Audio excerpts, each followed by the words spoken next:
আধার জালিয়াতি করে Bengal pro T20 লিগে বাঙালিকে বঞ্চিত করে বাইরের রাজ্যের ক্রিকেটার খেলানোর বিরুদ্ধে ইডেনে সিএবির সামনে বাংলা পক্ষর বিক্ষোভ। বাঙালি ক্রিকেটারদের বঞ্চিত করাই এখন কলকাতা ময়দানে স্বাভাবিক ঘটনা। সেটা বাংলার রঞ্জি টিম হোক বা ফার্স্ট ডিভিশন কিংবা সম্প্রতি শুরু হওয়া বেঙ্গল প্রো টি20 লিগে ঠিকানা বা আধার জালিয়াতি করে বাইরের রাজ্যের ক্রিকেটার খেলানো হচ্ছে।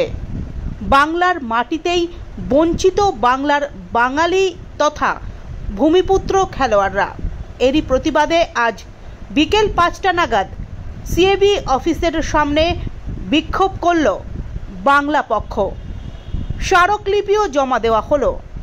সাধারণ সম্পাদক অধ্যাপক গর্গ চট্টোপাধ্যায় এই বিক্ষোভের নেতৃত্ব দেন। এই বিক্ষোভে হাজির ছিলেন সাংগঠনিক সম্পাদক কৌশিক মাইতি, শীর্ষ পরিষদ সদস্য অরিন্দম চ্যাটার্জি, মোহাম্মদ শাহিন এবং কলকাতা জেলার সম্পাদক সৌম্য বেরা সহ অনেক বঞ্চিত ক্রিকেটাররা। বাংলা পক্ষ আমরা ডেপুটেশন দিলাম কলকাতা মাটিতে এই যে সিএবি, বাংলার মাটিতে এই যে সিএবি, সেখানে বেঙ্গল টি20 প্রো যে লিগ, যেটা বাংলার প্লেয়ারদের, বাংলার ভূমিপুত্র প্লেয়ারদের, বাঙালি প্লেয়ারদের তুলে ধরার একখানা জায়গা হিসেবে সিএবি দাবি করে সেখানে বহিরাগত ইউপি, বিহার, ঝাড়খণ্ড, হরিয়ানা, দিল্লি, কাশ্মীরের প্লেয়ারদের বেআইনিভাবে লোকাল ডকুমেন্ট বানিয়ে খেলাচ্ছে। এইখানে ভেতরে বহিরাগত যে সিএবি কর্মকর্তা, ক্লাব কর্তা এবং এক শ্রেণীর বাঙালিদের যোগসাজশ। এই হচ্ছে মূল ঘটনা।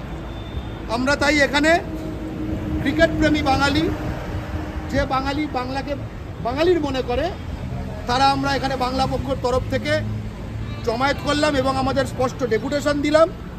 ডেপুটেশনে আমাদের যে দাবিগুলি আমরা পড়ে দিতে চাই, এই রিসিভ করা হয়েছে। আধার কার্ড জালিয়াতি বন্ধ করার পদক্ষেপ নিন। স্কুল সার্টিফিকেট ও রেশন কার্ড দেখে এবং এসডিওদের দেওয়া ডোমিসাইল সার্টিফিকেট দেখে তবেই সে বাংলার ভূমিপুত্র হিসেবে চান্স পাবে, অন্যথা নয়। ঠিকানা পুলিশ দিয়ে ভেরিফাই করতে হবে। 2, বাংলার রঞ্জি টিমে 11 জনই প্রকৃত ভূমিপুত্র চাই। সাম্প্রতিককালে আমরা দেখেছি 8 জন করে বাইরের প্লেয়ার খেলায় বাংলার নামক দলে। ফার্স্ট ডিভিশন টিমগুলোয় কমপক্ষে 9 জন ভূমিপুত্র প্লেয়ার খেলাতে হবে। বেঙ্গল প্রো টি20 লিগে 11 জন করেই প্রকৃত ভূমিপুত্র চাই বাংলার বিভিন্ন জেলার, সে কোচবিহার হোক,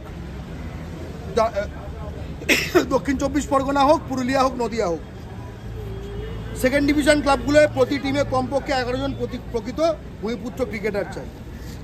এবং এগুলো যদি তারা না মানেন, তারা যেন নিজেদের ক্রিকেট অ্যাসোসিয়েশনটা পাটনা বা বিহারে সেখানে তারা স্থানান্তরকরণ করে নেন।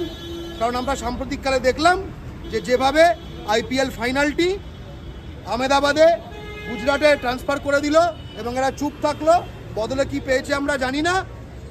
এই বাংলা ও বাঙালি বিরোধী সিএবির কর্মকর্তাদের বাংলা থেকে উৎখাত করতে হবে, এটাই আমাদের।